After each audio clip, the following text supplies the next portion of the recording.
So I have a deep understanding of the psyche of them, and I also completely empathize with what you guys are dealing with. So I understand what happens when narcissists lose. Like, when you're ready to move on, when you're ready to finally get what you want, I want you to be ready. So here we go. Let me just explain something to you. Narcissists have no sense of self. They are very empty. It's like a shell inside. They overcompensate. They layer on all kinds of things because they're basically trying to feed this need for feeling like they have some value from the outside instead of doing it from the inside, which is where they should be trying to do it. And they're going about it all the wrong way, but that's what they're trying to do. So, it's like trying to feed somebody with their mouth closed, and the food will never get inside there, but that's what they're trying to do. And because of that, they actually have a deep-seated sense of neediness, but they're overcompensating constantly.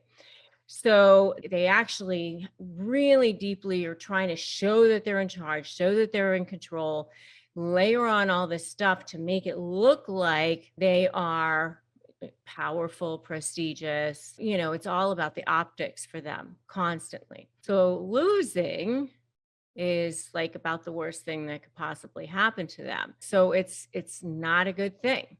I mean, it's definitely probably one of the worst things that could happen to them. If you want to know what the signs are that they're starting to lose control, you can definitely check out my video on the signs that they're starting to lose control. I have a whole video on that, which you should probably check out. And I did actually interview Dr. Bandy Lee, who's one of the most highly regarded psychiatrists. She's actually a medical doctor who's taught at Yale. She's authored many books on narcissists, and she's a total specialist on narcissists and personality disorders. And she has a deep understanding of this personality type. And I love one of her explanations on it. She says those with pathological narcissism are abusive and dangerous because of their catastrophic neediness. She says, think of a drowning person gasping for air. A survival instinct just may push you down in order to save one's own life, in the manner that the body needs oxygen, the soul needs love, and self-love is what a toxic narcissist is desperately lacking. This is why he must overcompensate, creating for himself a self-image where he is the best at everything, never wrong, better than all the experts, and this genius kind of a thing, like that I am the best at everything, all of that sort of thing. So that's what narcissists are trying to do. They're trying to overcompensate at all times, trying to make themselves look like they're perfect at everything. So when they lose, they're going to do whatever they can to, number one, first of all, lie about it, make it look like they didn't lose. They may actually tell people that they didn't. So, especially let's say they were in court, they may lie. They may tell people that, they may go around telling people that this is what happened and it didn't happen. And you may be like telling people, what? That's not how it went down. And you'd be you're like shocked. So that's one of the things that they may do. They may tell people things that were flat out lies about how it went down. So that's one of the things that you may see happen. Another thing that you may see happen is that they become fixated on changing the outcome, like never letting it go. If they lose in a court of law, you may see them actually constantly appealing it, constantly trying to turn the outcome, constantly filing motions, or maybe just ignoring the court orders, maybe just pretending like it didn't happen that way. That's another thing that they may do. So, just pretending, they don't have to abide by whatever the outcome was. That's another one. Another one may be that they go after the person. They may say, you cheated, you lied, you caused this to happen, punish the person, Go after them in some way, make their lives a living hell because they did that. Try to take them down, go after them in another way. Decide that, okay, you won this one, but I'm going to win another one. Create chaos around them. Maybe start lying about them another way, triangulate, go after them and, by telling other groups of people lies, that sort of thing.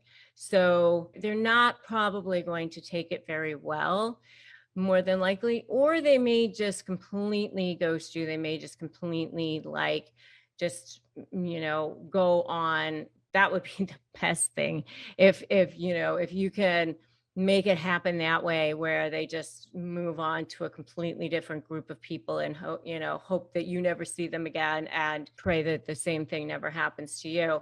That's the best thing that could possibly happen. That's the outcome that I always pray for myself as well, like where I hope I never have to see them again, and vice versa. They'll probably be telling lies about you, and who really cares? You can't control what they're going to say about you. All you can do is look forward and live your own life and know your own truth and live your own power. So, whatever it is that they're going to say about you, they're going to say about you. You just know your own truth. And I want you to write that in the comments right now. Know your truth, live your own life, know your power. You cannot control what they're going to say or they're going to do, and you cannot worry about your outcomes. Narcissists are always the worst right before they're ready to give up. It's okay. Don't worry about how they're going to behave, because they want you to feel that way. They want you to worry about how they're going to behave. They're like 2-year-olds having a tantrum.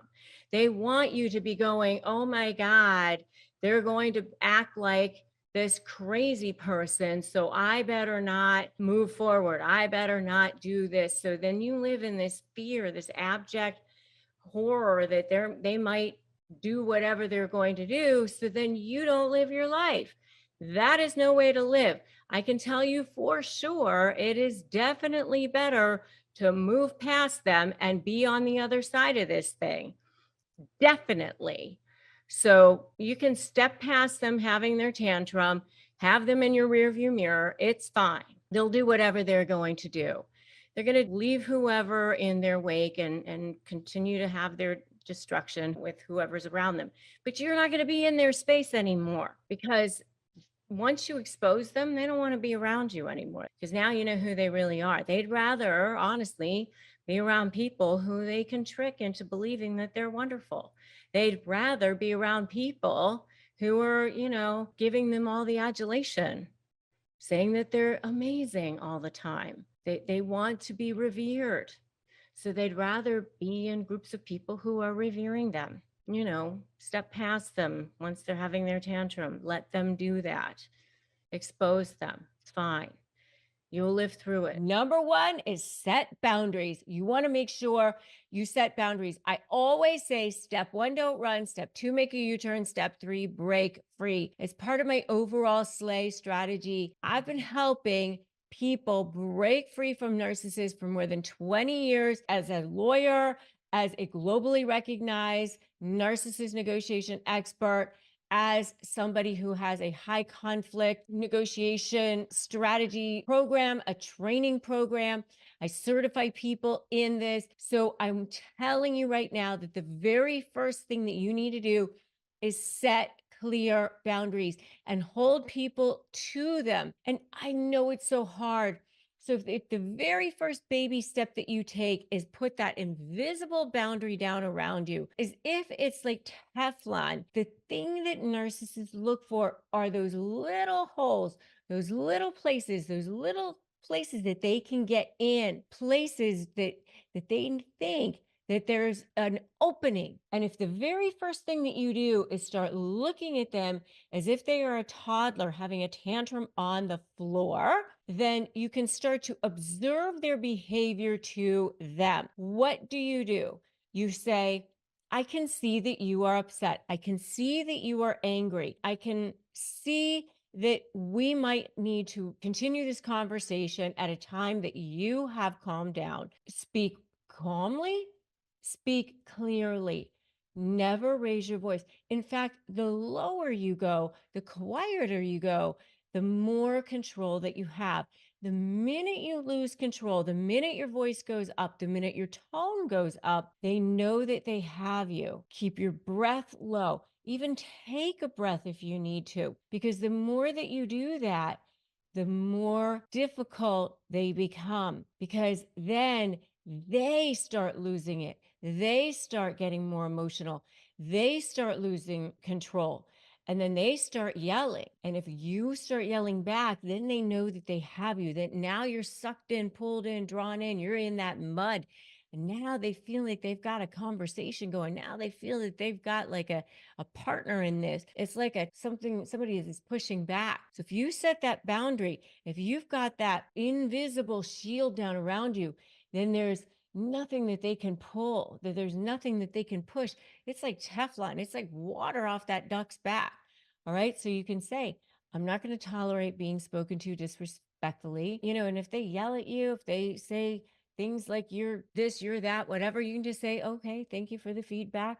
I'll take that under consideration, whatever. But you can say, I need to have my personal space respected. I'm not going to have this conversation right now. I'm not available for arguments. I'm not available for debates. Establishing that is critical. And it doesn't matter if this person is your boss. It doesn't matter if this person is your mother, father, whoever it is. You're always entitled to respect. It's really powerful. It's really important. It's really critical. What's okay and what's not? What are you going to tolerate? You tell people how you are going to be treated. You tell people. So that's number one. Number two is limiting that emotional engagement. I always say boundaries and then brief, like my B's, right? Limiting emotional engagement. It's that gray rock. People talk about gray rock.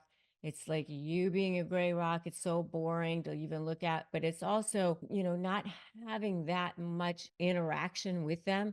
Try to keep it as brief as possible and just being neutral.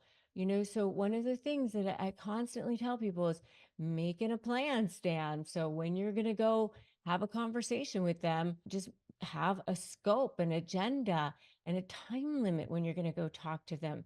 So you're going to only going to go talk to them about one issue, for a brief period of time. And if they go beyond that, then make sure they know about it ahead of time. But if you're going to go beyond that, you just say, I'm sorry, but this is the only thing we're going to be talking about today.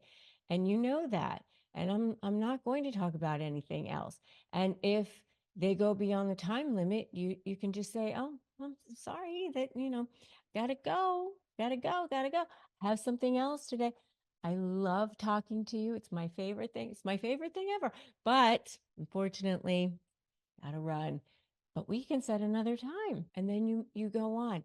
You are protecting your peace. You are keeping your Teflon up. You're like Superman with the bullets off your chest. You are like Wonder Woman with the bullets off of your wrist. You are observing, you're not absorbing. Observe, don't absorb. All right. Protecting your well being, preventing any kind of toxicity. No icky people under the tent. Next one is assertive communication. So important to have assertive communication when it comes to narcissists. There's a difference between assertiveness and aggressiveness. Obviously, you're not going to be aggressive, but you can use I statements. I need this.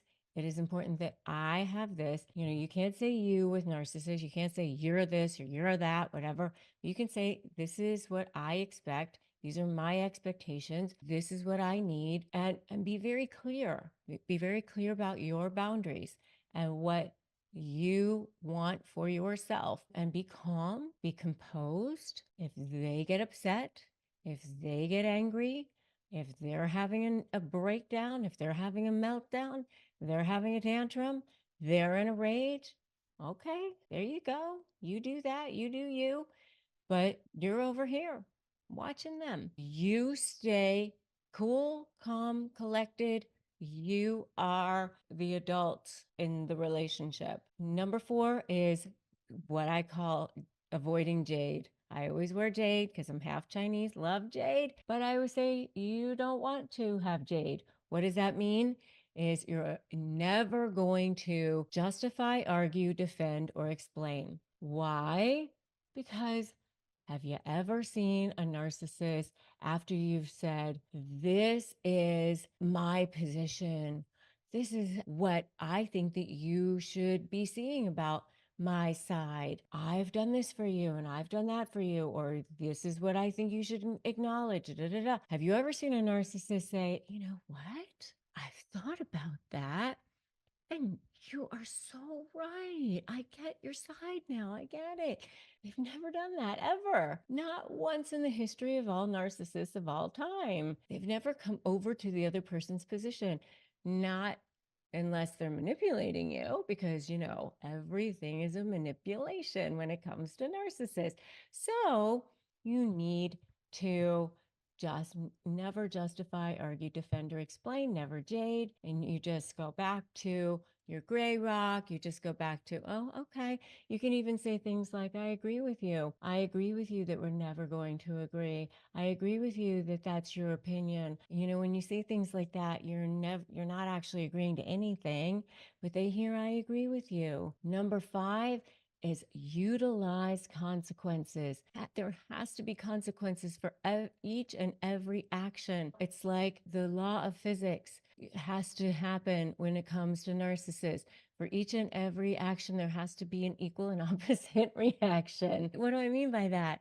It means every time that they do something, you gotta respond. That means that if they didn't provide discovery in a case, you've got to file a motion. You've got to do something. If they didn't do what they were supposed to with a court order, you got to file a motion to compel. You got to file a motion for contempt. There's got to be something.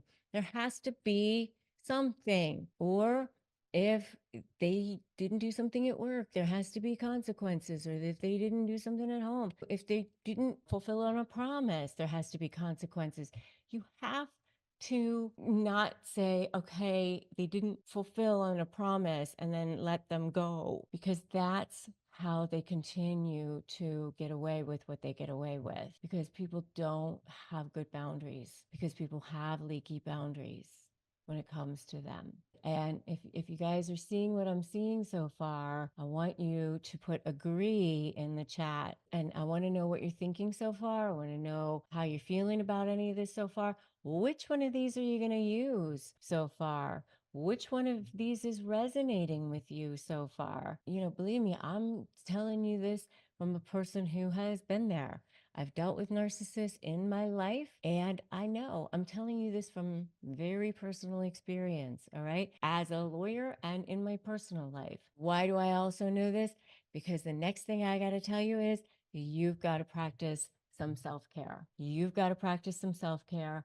And if you don't practice self-care, it's going to literally kill you anyway. But it is also a way to put a narcissist in their place, because narcissists don't want you to be practicing self-care. The only care that they want you to be practicing is on them. They want all the attention to be going toward them. They don't want you to be putting your care toward anybody else but them. And they believe that care is something to be doled out, and that all of it should be heading their direction and in nobody else's direction. And that's why they go crazy on holidays or birthdays or anything else, because they want all the attention to be focused on them and nobody else. But you need to be setting aside time for relaxation, for holidays, for therapy if need be, for counseling if need be, for coaching if need be, for support for yourself, time with friends, for whatever it is that floats your boat, right? And that will help you to get over the brain fog and all that other stuff that I'm sure is taking its emotional toll on you right now. Join my free private Facebook group, Narcissist Negotiators with Rebecca Zong. Get my book, Slay the Bully, How to Negotiate with a Narcissist and Win. Get my free phrases for disarming narcissists at disarmthenarc.com. Do what you need to do to help yourself in this situation because you need to take care of yourself. And the next one is also a way to put their narcissist in their place is seeking support. Do they want you to seek support? Hell to the no. They want you to be supporting them, but get help from trusted individuals, get help from support systems, from therapy. You need to educate yourself about narcissistic behavior and seek support and get information so that you can not have the feelings of isolation and helplessness. All right. And number 8 is maintain perspective and leave if you need to. And that is a really huge way to put a narcissist in their place and also expose them. Through my slay strategy, I teach you how to create strategy, leverage, anticipate, and focus on you. And that's the whole thing that I teach you in that slay strategy, how to truly break free, how to truly, I've helped literally thousands of people all over the world through my global programs, through my high conflict certification program to teach people how to negotiate, how to deal with the drama, trauma, and chaos, how to coach people through the drama, trauma, and chaos, whether you're a professional, whether you are a person who wants to actually coach, or whether you just want to up level your game and become the authority on it. But whether you want to focus on your personal growth, personal development, cultivate gratitude, cultivate resilience, negotiate and break free, teach other people how to negotiate and break free. It is important for yourself, for your health, for your well-being, your emotional health, and help other individuals navigate high conflict with clarity, with grace. That's the way to do it, and have it become your mission, have it become your purpose.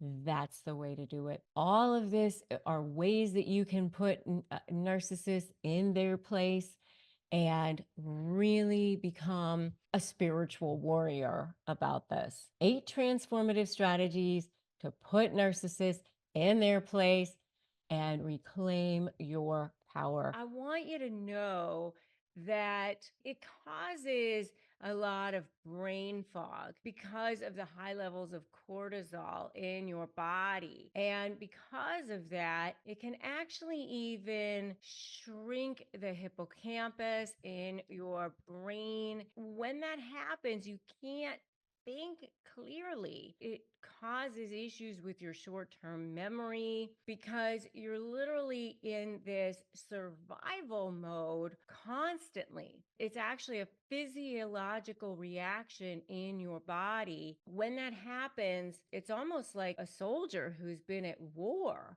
who's just constantly in this vigilant state of, I need to survive. I need to survive. And when you're in that state, first of all, it's difficult to be negotiating. So when I have seen people come to the negotiation table, it's difficult to get people into a state of, how can I think clearly enough to think about what it is that I want? With my slay methodology, it's strategy, leverage, anticipate, and you. So let's think of a strategy. Let's think of a vision. Where is it that you want to go? What is it that you want? What is it that you want long term? What is it that you want for your life? Many times people can't even think that far because it's like, I can't even think of today because of all the clutter and chaos that's going on in their brain. And that can manifest in the surroundings, in their physical surroundings, in your physical surroundings as well. And that physical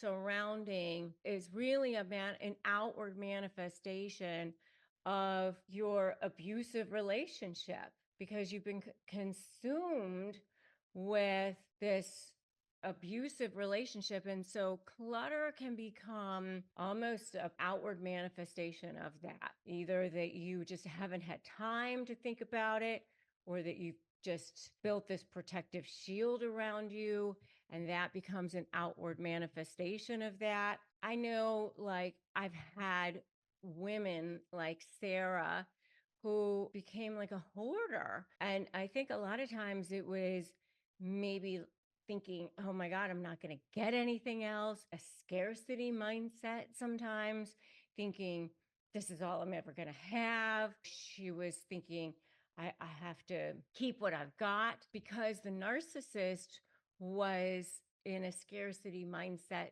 So she became sort of in a scarcity mindset too. It's really a trauma response. When you're subjected to this gaslighting and manipulation and a constant sense of instability where you're not sure what's going to be happening to you, especially if you're afraid financially, then you create this because it's a sense of safety. A lot of times it's like I have this around me because I have something and I can control these things, and it makes me feel safe, and it makes me feel like I have some things. If you can relate to this, I want you to put I can relate in the comments below this video. So I want you to forgive yourself if this is you. If this is you, then I want you to know that there's help out there as well, and just know that it's just a form of self-protection. It's just you feeling like you need a buffer zone, or that you feel like you need to have something that you can hold on to. But know that the universe is abundant, and that there is support out there, and that you don't need to hold on to these things like that. I mean, of course you can hold on to your things, but not because the world is going to take them all from you. That there is support, and just think of it as, okay, this can be a good memory, or this can be something that I want because I choose to, but not because you have to. Don't think of it in terms of survival.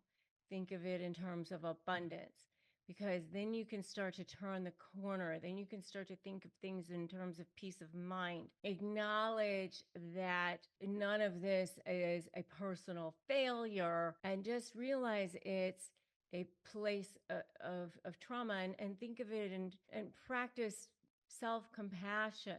Navigate this as a place of, okay, I can heal, and take small steps toward healing. If you can break it down into manageable tasks and say, okay, for today, I'm going to maybe clean one part of this, or maybe seek support from a trusted friend to help you with some guidance around it, or I can take a small step toward this part of it, or some kind of small goals for yourself that seem manageable, so that you don't feel like it's something that is overwhelming for you, something that you have some support around, and that is something that you feel good about, something that you feel supported in.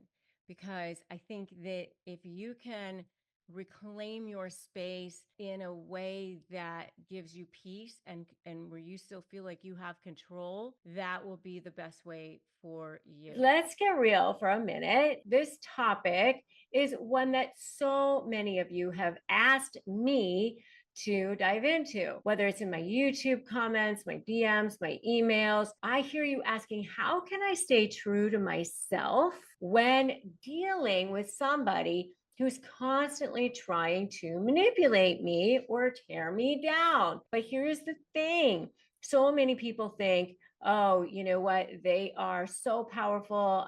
There's no way I'm a match for them. They are way more afraid of you. I always say they're like the wizard in the Wizard of Oz, behind the little man behind the curtain who's actually afraid and feeble. And you are actually the powerful one.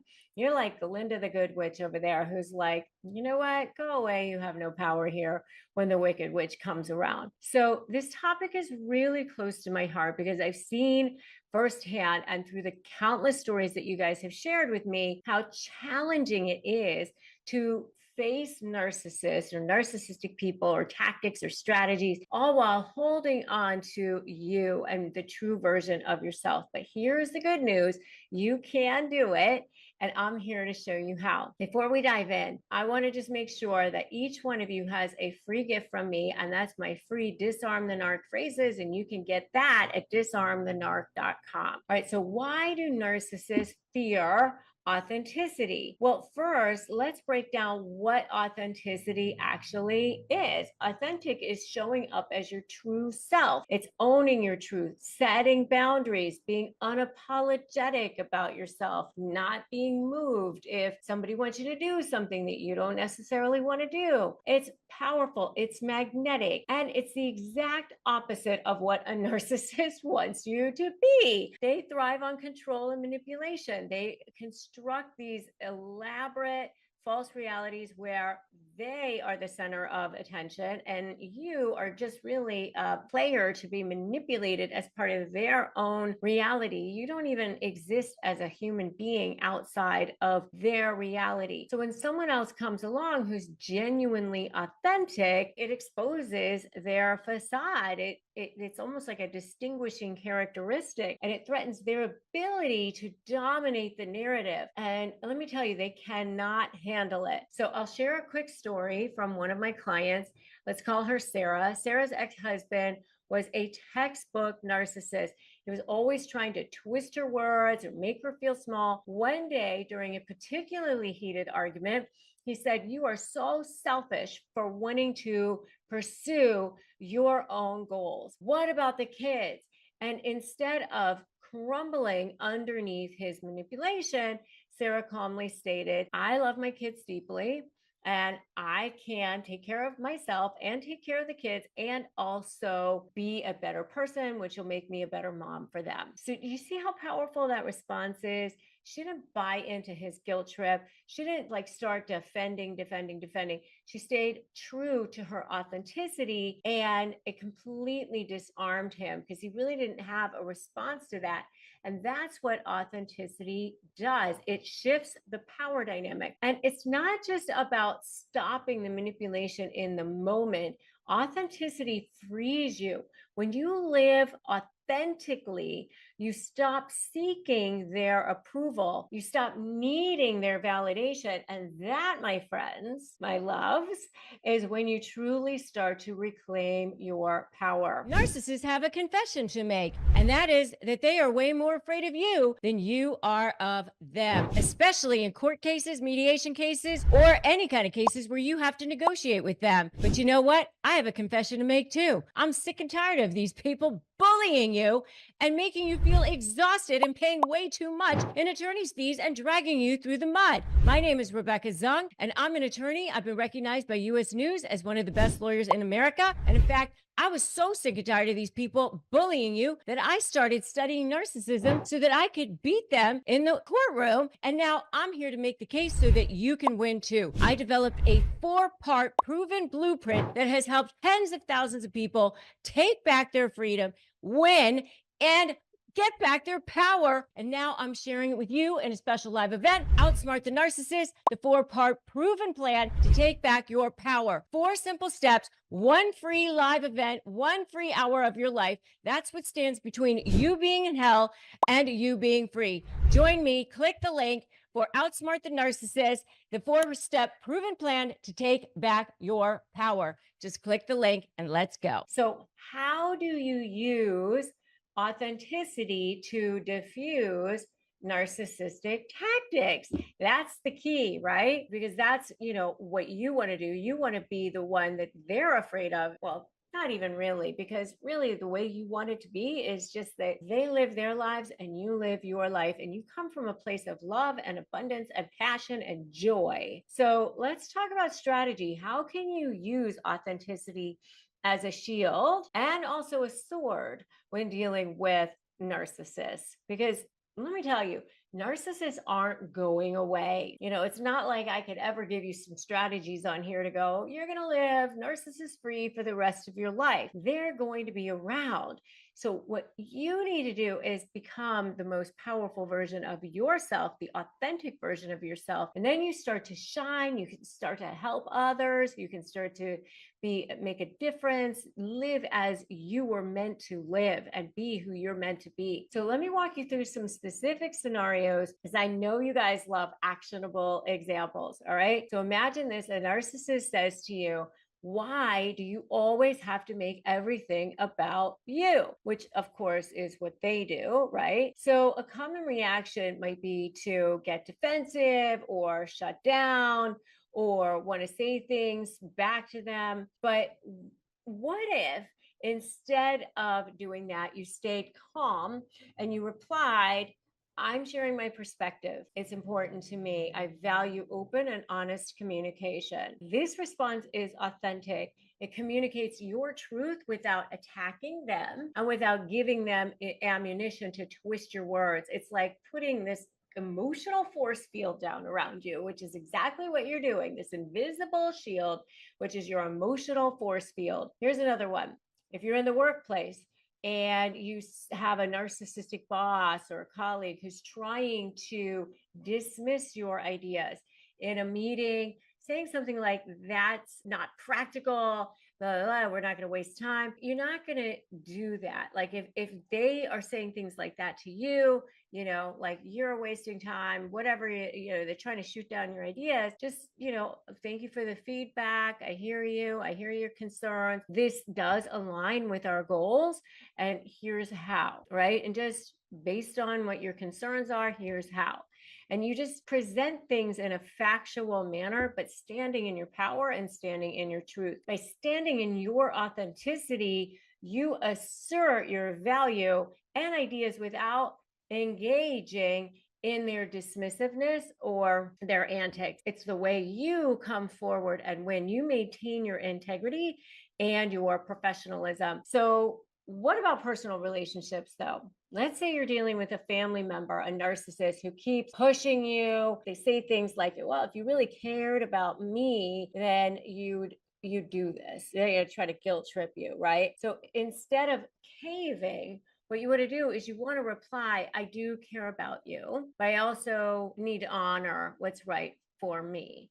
And this is how you hold the line with love and authenticity. If you're going to try this, say, I'm doing this in the comments. I want to hear you say, I'm doing this in the comments. And I also want to know where your authenticity disarmed that narcissist in the past and where you actually stood up to them and you realize that they are actually more terrified of you than you are of them because you were authentic. I know you feel used, you feel abused, you feel beaten up. I've been exactly where you are, especially if you're dealing with narcissists. You're dealing with people who are just all over you all the time, whether it's your boss, whether it's your husband, your ex-spouse, the co-parent of your child, whoever it is. You feel like it's not fair, right? And I want to give you some ways to stop feeling like it's not fair. You stop feeling like it's a victim. Turn it around for once and for all. Don't go away, because by the end of this video, you're going to have 4 ways to stop feeling used and abused. I've helped many, many people through it, and I want to help you too.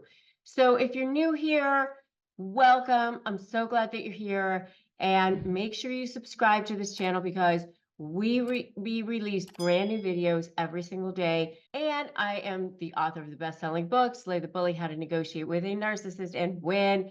Definitely welcome you to check that out as well. You're dealing with disagreeable people. You're dealing with high conflict people. The first thing that I want you to do is set a boundary. Set those boundaries. I say step 1, don't run. Step 2, make a U-turn. Step 3, break free.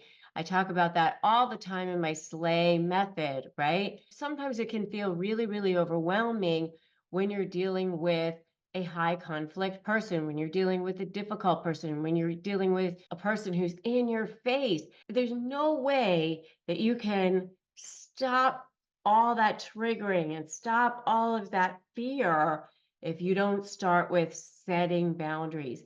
And sometimes that very first boundary that you're going to set is just going to be, I'm not allowing you to speak disrespectfully anymore. That's a boundary. So sometimes if you're still living in the same house, whether it's a family member, it could be your mom, it could be your sister, it could be who the hell ever. It's never okay for a person to speak disrespectfully to you. And no, you don't need to stay in the same room. And no, you don't need to stay in the same conversation if they're yelling and screaming at you. You can just say, I can see that you're upset. I can see that you're angry. Start looking at somebody as if they're an 8-year-old, as if they're an 8-year-old having a tantrum on the floor. Just start not taking it personally. I would say put an invisible Teflon down around you and then just start observing them.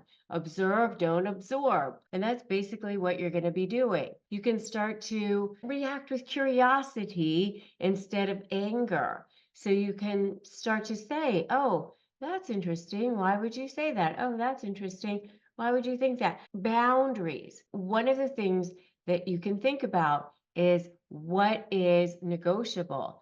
What's negotiable are contracts and issues and terms. What's never negotiable is your self-esteem, your self-worth, who you are as a human being. That first thing you're going to do is to stand up to that high conflict person, that toxic person, that disagreeable person, is setting that boundary. I just had this conversation with my daughter who's in college, and she was saying to me that she feels really good about herself now. And if anybody mistreats her, she knows who she is, and she is no longer in the conversation.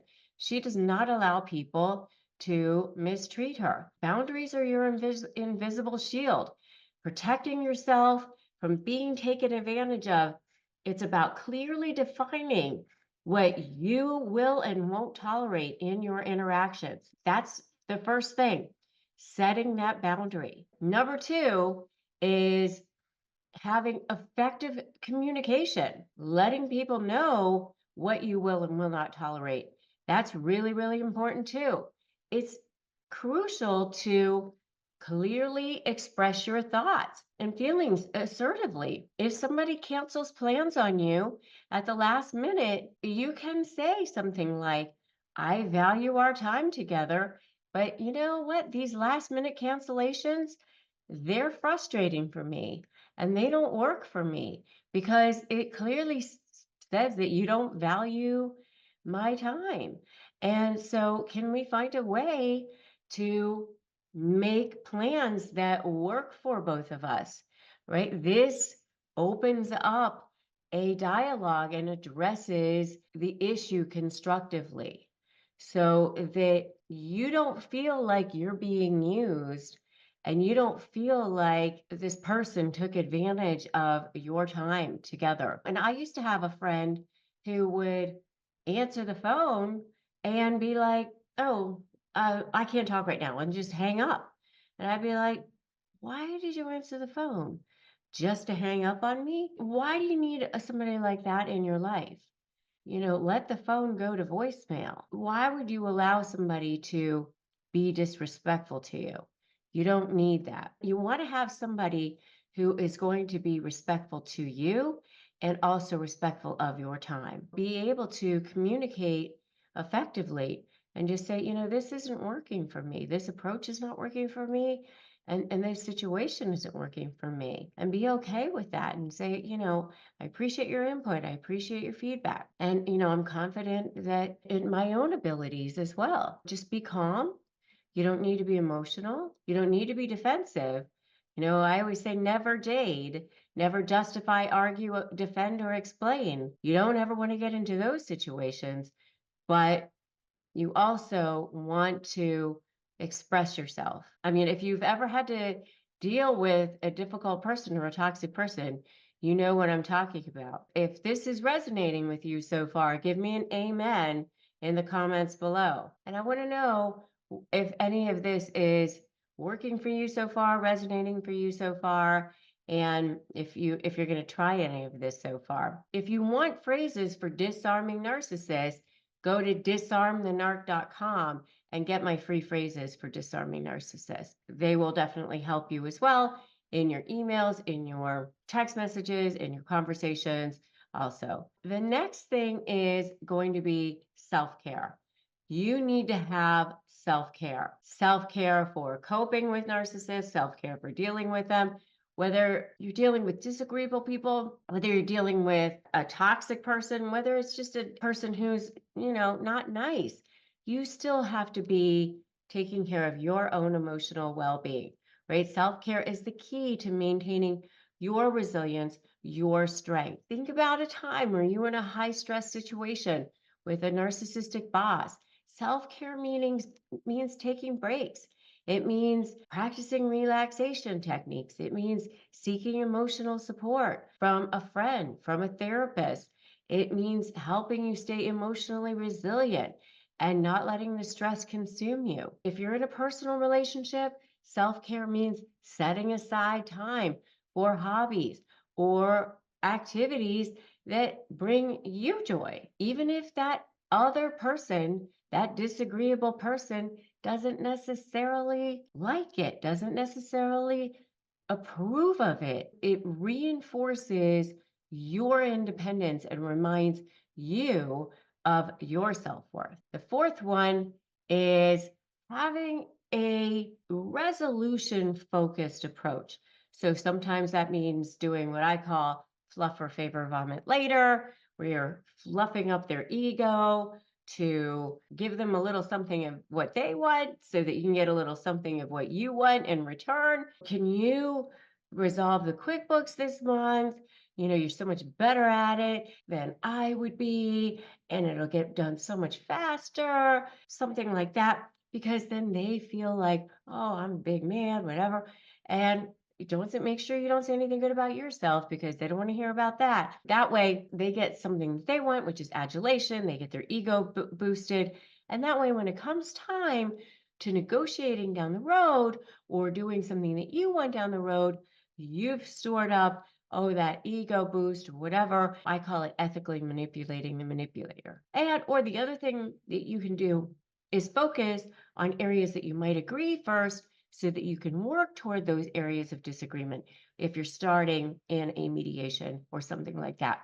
Because then by the time you get to those areas of disagreement, a lot of times you're like, oh, we've covered so much ground. Why would we want to undo all of the good things that we've already done? So a resolution focused approach, or how can we come to an agreement? How can we do this rather than you're this, you're that, you're this, you're that, or stating things like this approach is not working for me instead of focusing on the other person, because the other person, especially if you're dealing with a high conflict personality, is not going to take so kindly to them being attacked. So certainly in a family law type of dispute where the emotions are high, where everybody's always highly triggered anyway, you definitely want to focus on let's work together, let's find a solution. I know we're all very interested in working on a solution, especially for the children, things like that, especially when you're playing up to their ego. In a professional setting, if you're working with a disagreeable colleague, you say things like, I believe that we can work on this together. I believe that we can find a resolution that will achieve all of our goals. Can we discuss a way to do that? Emphasize teamwork, emphasize cooperation. It will go a long way if you can do that. So there you have it. 4 ways to stand up to disagreeable people. Make sure you're always standing in your power, standing in who you are. Don't be defensive. Stay on the offensive. Stay looking like you know who you are. Confident. The more that you can do that, the more that you will go a long way with getting more of what it is that you want. So talk about, chat GPT, for example, and how that has changed everybody's lives as far as, just every day in communications, for example, and how people can utilize that. I mean, just that alone. Sure. So that type of AI is called generative AI. And so generative AI is a form of artificial intelligence where you give an input and it produces some kind of output. It could be text-based, it could be video-based. We just saw OpenAI's latest product, it's text to video, and it is startling in terms of, and people can go on my personal LinkedIn, I wrote a whole editorial on it, but it's startling how you can say something like, create a video of puppies playing in the snow, and it looks like real golden retriever puppies playing in the snow, or create a movie trailer with a spaceman in a knit space helmet is another one, and it looks like a movie trailer. With something like Chat GPT, or we see Google Gemini, which I'll talk about in a minute, I think that has built-in narcissism, and I'll say that openly, even though I'm a Google shareholder, full disclosure, and if anyone's listening from Google. Then we see Microsoft Copilot, so I can put these inputs in, and it's going to create an output. So I have used it personally. I build my own GPTs. I just did a big interview for an AI show with a bunch of girlfriends who've all won awards in AI. And I build my own GPTs, Rebecca, because I want them to sound like me. And I have different ones for different things. And you don't have to be a coder. If you have the GPT-4, which I do, the paid version, there's a place where you can go and start to build your own GPTs. And so when we see what people are using them for, we're seeing search. The number one social media search is actually TikTok now. People are using that for search, but we're seeing GPTs being used for search. We see them for optimization. Like I was negotiating a legal contract, and I have more attorneys than I have handbags, but I really wanted ADR language in there, and I didn't really like how they had worded it. So I put it in my GPT, and I said, I want ADR language, put in this, and this is what I want. And it prompted it, and I sent it back to their attorney, and he was like, perfect, we'll go with that. And that came out of OpenAI. So we're using it for a lot of different things. I think on the other side, we're also seeing a lot of people even using it as a companion. And not just recommendations for restaurant. How do I heal my marriage? How do I improve my social media presence? And it will spit out all kinds of recommendations. The thing we have to understand is that ChatGPT is a Microsoft product, and my new startup, the Pause Technologies, is also a Microsoft startup. So I'm in that ecosystem. We're building in that ecosystem. So it's using search from Bing. Gemini, Google's product, is using search from Google. And then you've got Microsoft Copilot, which a lot of my friends who are technologists, data science, and so forth are very excited about that one. It is also a Microsoft product. And then we have Grok, which is the one that Elon's team built that is over on X. And so there's a lot of different generative AI platforms out there. How people are using them and how people like me are using them is we're using different ones for different things. Okay, so when you say build your own to make it sound like you, can you give more direction on that? Well, because I love you in this like girlfriend chat, how long have I been telling you as your sister, let me build one that sounds like Rebecca?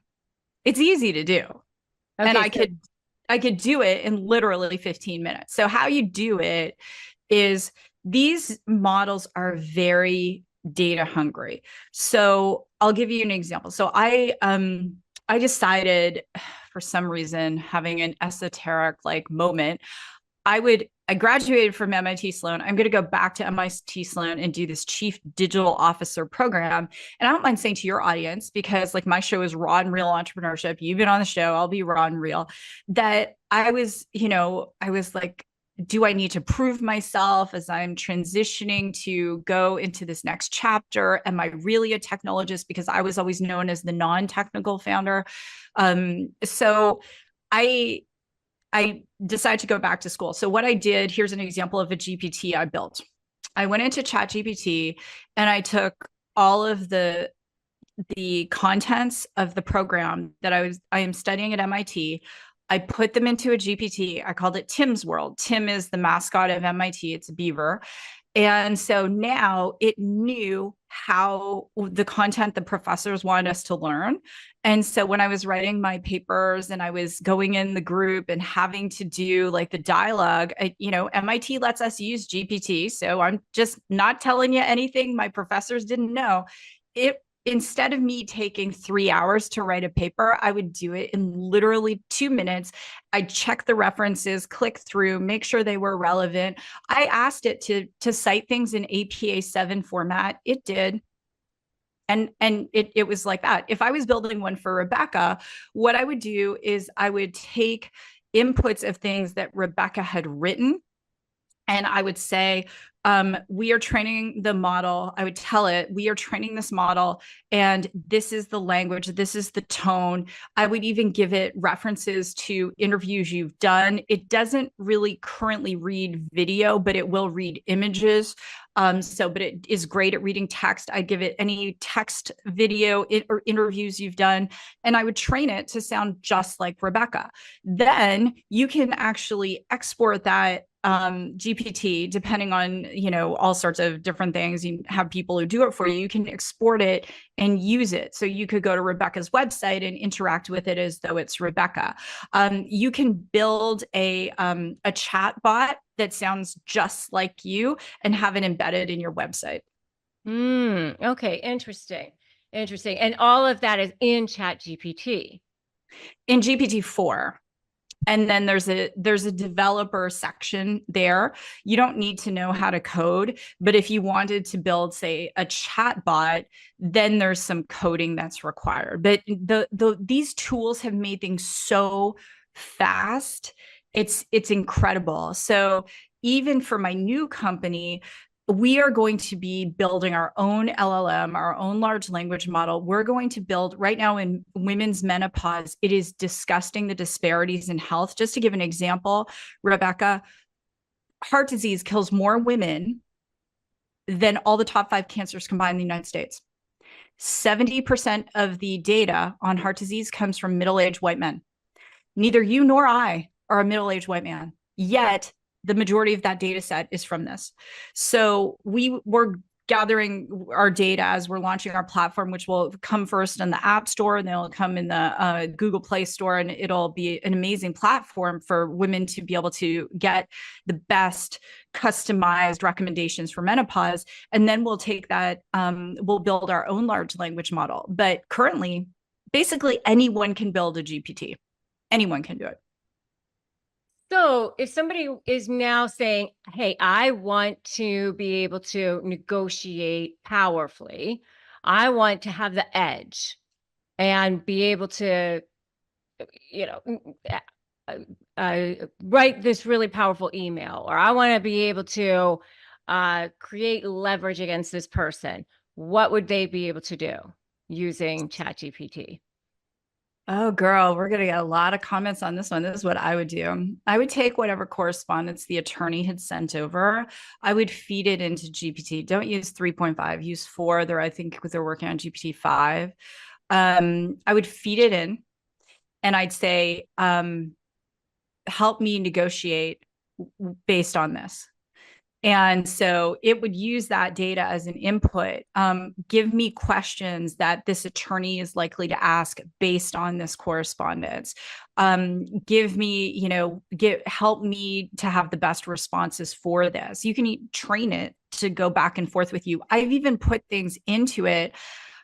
The other day, there was a GPT outage last week, but prior to that, even OpenAI, and I'm going to call them out because they have not one woman on their board. They have a female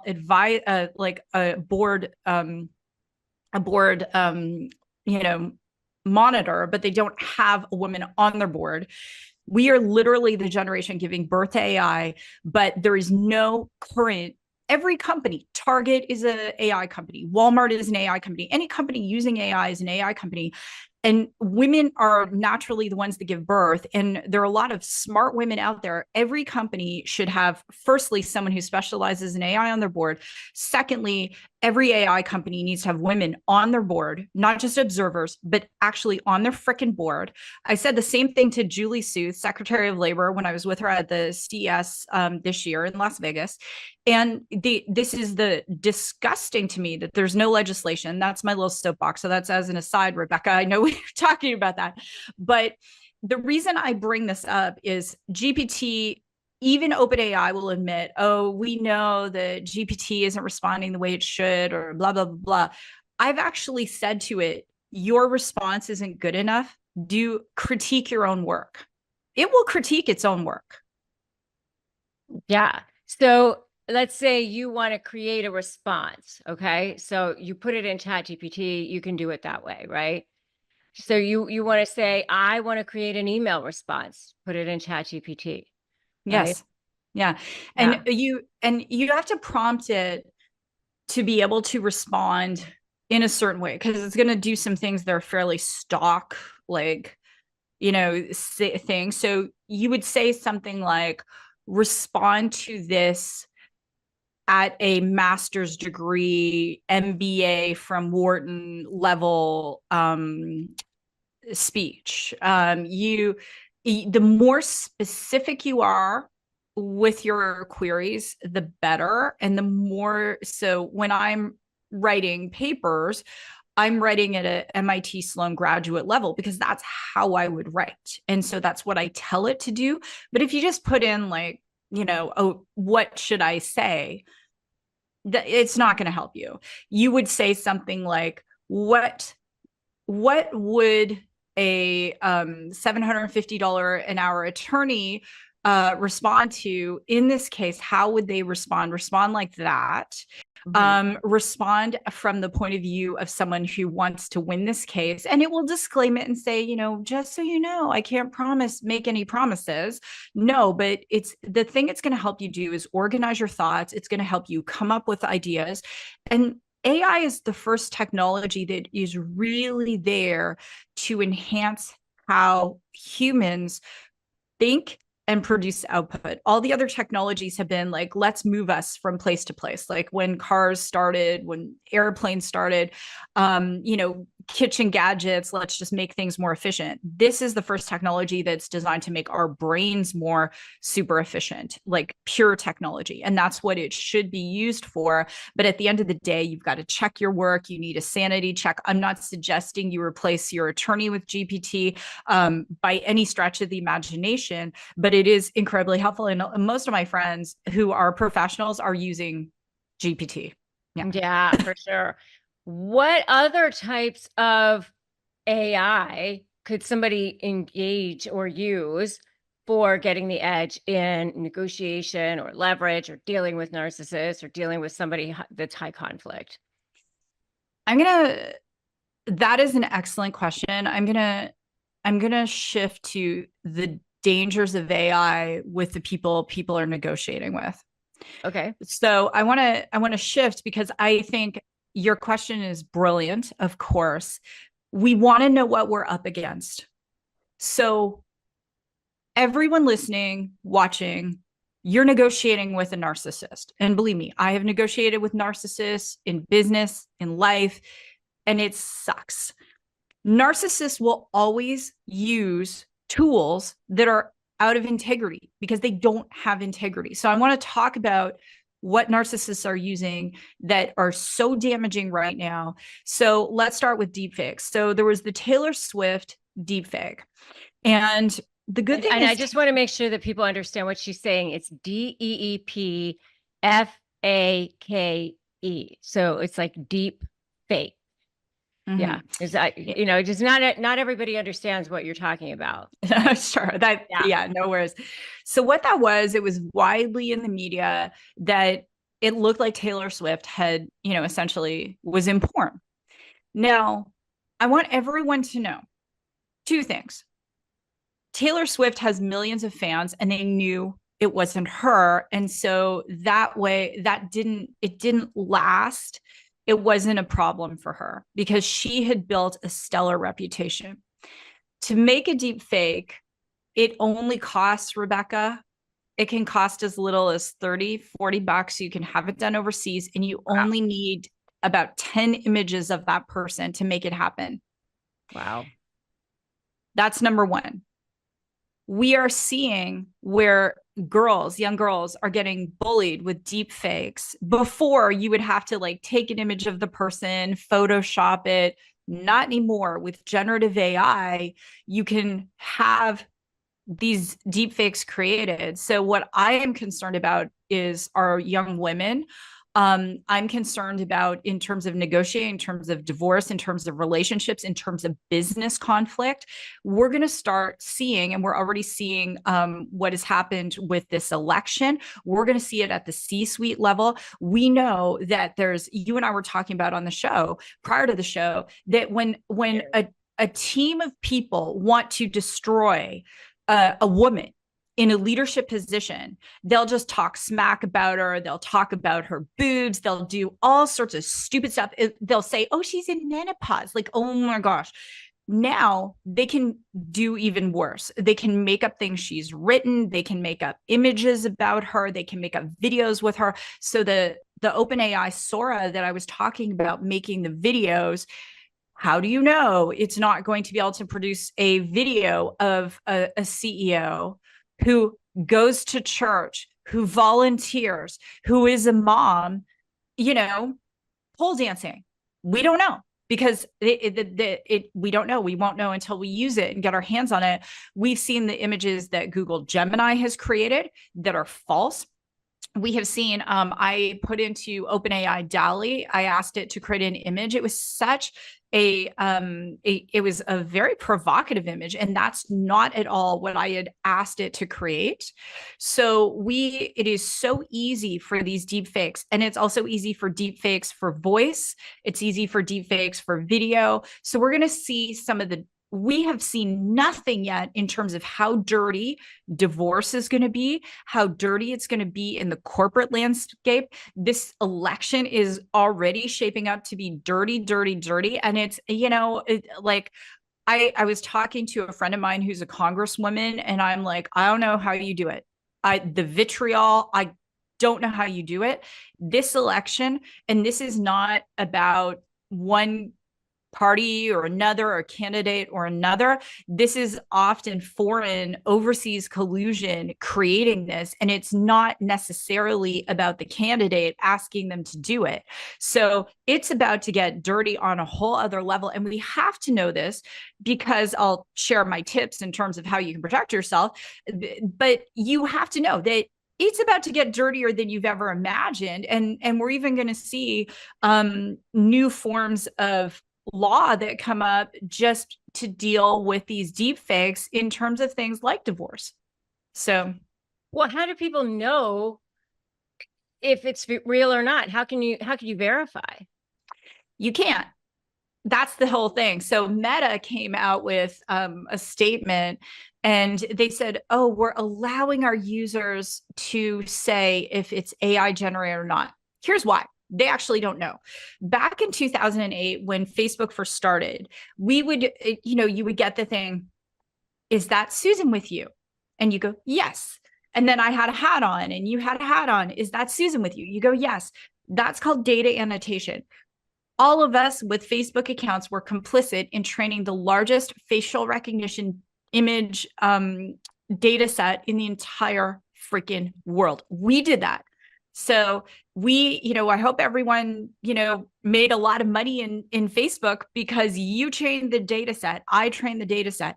Now, once again, their AI can't tell if it's AI generated or not. So they're asking us to annotate the data. It's super smart, right? It's super smart. And that's great.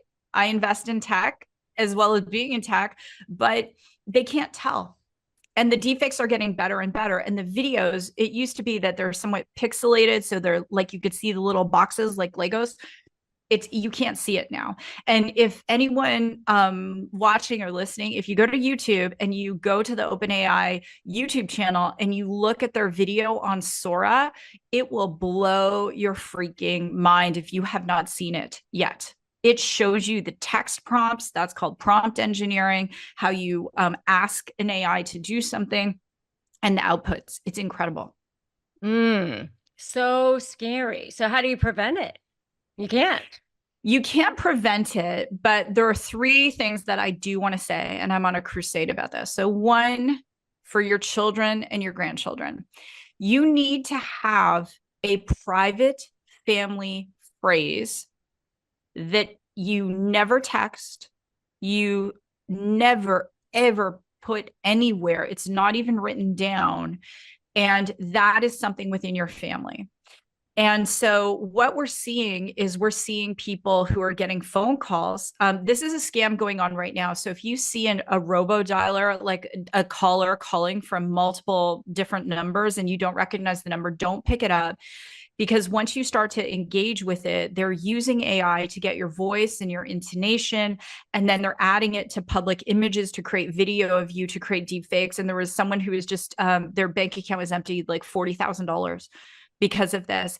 And they're using that to create fake facial recognition to get into your apps that require facial. So this is some old school stuff. So number one, have a family phrase. We have one, Rebecca. No one knows what it is outside the family. The kids know what it is. If they get a call from me like, hey, I need $2,500 or whatever, they would have to ask the family phrase, because you know what? It's going to sound just like me. That's the scary thing. That's number one. Number two, it's time to stop posting your damn kids on social media, because anyone, if you have, any net worth whatsoever, they are going to create deep fakes of your children. We're going to see all kinds of things. And I did it too. I was complicit. I was not in this world at that time. I wouldn't do it now. Yeah.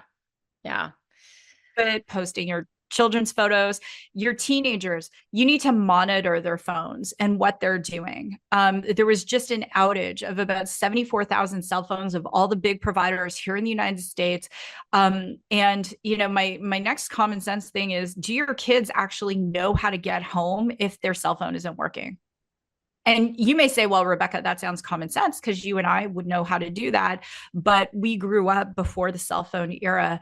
And so you've got to be training your children. And this is also a time too that, unless you have an OnlyFans or whatever it is you do, and you really don't care if those salacious images are out there of you, then fine. But if you do care, then let people know what you stand for. So then if something does arise, like people know for me in my real life, they know, oh, okay, Susan is Christian. Susan doesn't show bikini pics of herself on Instagram. There's no booty shots of me. So if they saw something like that, they probably go, hey, that's not Susan. And if that is you, and you don't show yourself in a thong on Instagram, then, be who you are, because then if something comes out, your friends are going to know it's not real. But Rebecca, this is getting to the point where we even saw in Hong Kong a fake virtual meeting where they used AI generation to make all of the executives. Did you hear about this? And there was one real human in that meeting, the virtual meeting, who thought these were all the executives in the meeting, and they transferred millions of dollars to the people who did the deepfakes. Now, that company should have had safeguards. No one person should be able to transfer millions of dollars out of your company, but that is going on right now. So common sense things like always be changing your passwords, have the 20, 25 alphanumeric character passwords, don't have two passwords the same, constantly be checking your cybersecurity. Like this stuff, it trickles down. You see the bullying with kids that are using AI to bully other kids. We're going to see it more in divorces. We're going to see it more in business. And you have to practice the common sense things to protect yourself. Yeah, for sure. Well, I mean, I tell people to change their passwords constantly anyway, for sure.